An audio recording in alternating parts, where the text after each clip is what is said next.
Look at footage from the late 1930s, and you will see the same terrifying image: a perfectly synchronized, unstoppable military machine preparing to roll across Europe. When German forces crossed into Poland in September 1939, they subdued an entire nation in exactly 36 days.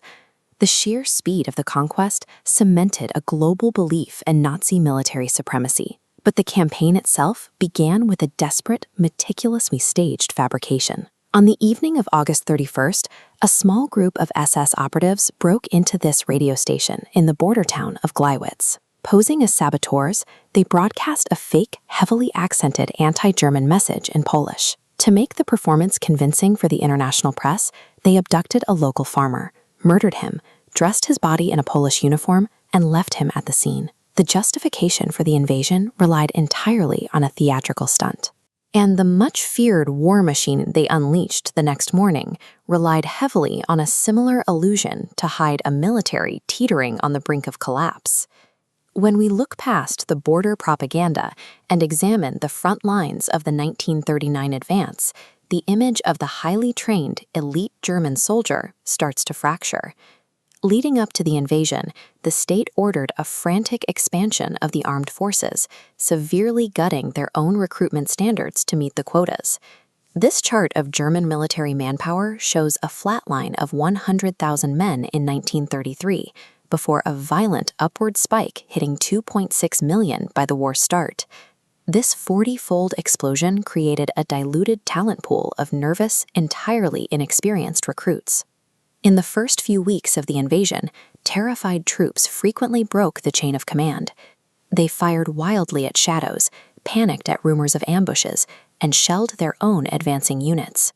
Marching down dirt roads like these, the infantry's rapid progress had less to do with tactical brilliance and more to do with Poland's geographical isolation. The defenders were simply hemmed in on three sides from the very start.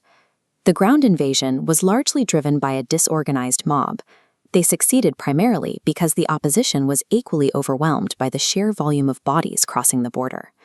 Behind closed doors, this chaotic ground advance was causing outright panic among the German high command. 36 days of fighting had pushed the domestic arms industry to its absolute breaking point. Commanders began reporting an acute munitions crisis. When the dictator ordered an immediate follow-up strike against France, his generals had to refuse.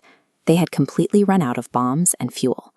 The propaganda ministry needed an immediate distraction to keep the public from noticing the massive supply chain failures plaguing the Eastern Front. They found their shiny object at sea, pivoting the nation's attention toward the submarine U-47. Commander Günther Prien managed to infiltrate the British naval base at Scapa Flow and sink a battleship. German newsreels instantly weaponized this daring raid, elevating Prien into a flawless national icon.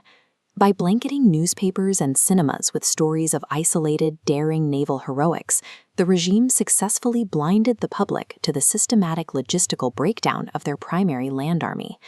This severe lack of resources directly dictated how the final stage of the Polish campaign would unfold. The German army approached Warsaw, but they lacked the ammunition and the seasoned troops required to fight a protracted, block-by-block urban battle to take the capital. Unwilling to risk a prolonged siege, the High Command opted to bypass tactical ground warfare entirely. They chose a devastating shortcut: sheer aerial terror. They called in the Luftwaffe, relying heavily on screaming dive bombers to break the city's defenses from above. Over 1,500 missions flew over Warsaw in a matter of days, dropping hundreds of tons of high explosives and incendiary devices, specifically designed to ignite residential neighborhoods and crush civilian morale.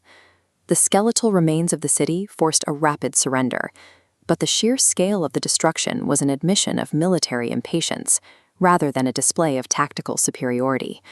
The High Command celebrated this brutal shortcut as a massive success. They compiled glowing reports on the efficiency of incendiary bombs in residential areas, setting a horrific precedent for targeting civilians from the air. The 1939 campaign succeeded, but the victory relied on unprecedented terror and a frantic cover-up. The true triumph of the invasion was the illusion itself, masking a deeply flawed operation behind a curtain of aggressive propaganda.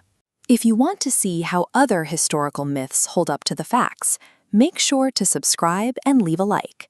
And let us know in the comments below